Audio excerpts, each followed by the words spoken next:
The Australian Open has found itself at the centre of another controversy, confiscating banners and T-shirts supporting the Chinese tennis star Peng Shuai. Activists are undeterred and preparing to step up their campaign at an event funded by millions in Chinese sponsorship. Activist Max Mock rolled officials by brandishing a banner in support of Peng Shuai. But it's the political fashion police at the Australian Open that have left him stunned. Demanded that my friend, the woman in the video showing, to take off her shirt, basically, just because he said that no shirts with political messages are allowed at the Australian Open. So basically, he wanted everything to be taken off like immediately. Shuai, the Chinese tennis star, has all but disappeared after making allegations against a former senior Chinese official. The T-shirts included a simple message: "Where is Peng Shuai?"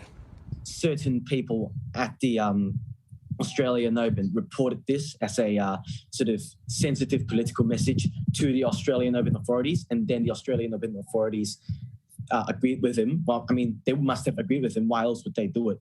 Send security guards afterwards. The Australian Open has declared it doesn't allow clothing, banners or signs that are commercial or political.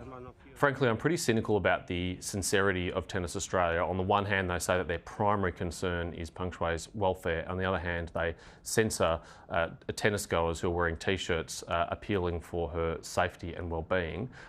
That's total hypocrisy in my view. Chinese sponsorship has a massive impact on the Open's balance sheet. It's been flagged by the Australian Open and Tennis Australia authorities the moment, even before we went there, simply because of the sheer volume of Chinese sponsorships they've got. The Open flare-up comes as the Prime Minister, Scott Morrison, endures his own China crisis. The PM's profile on China's largest social media website, WeChat, rebranded.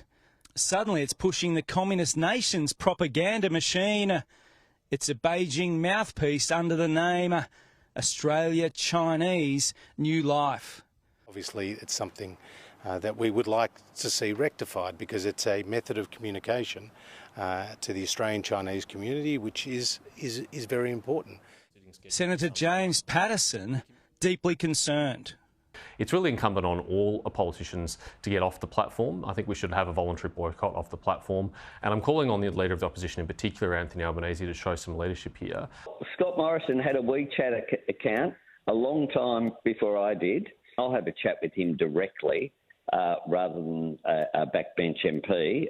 Well, frankly, on the way WeChat has behaved, I'd not only back James Patterson in encouraging parliamentarians to boycott WeChat, but I'd urge all those in Australia to have a second think about using WeChat as a platform. The social media platform is widely used among the Chinese Australian community and will be vital as the election hots up. Mark Stevens, Sky News.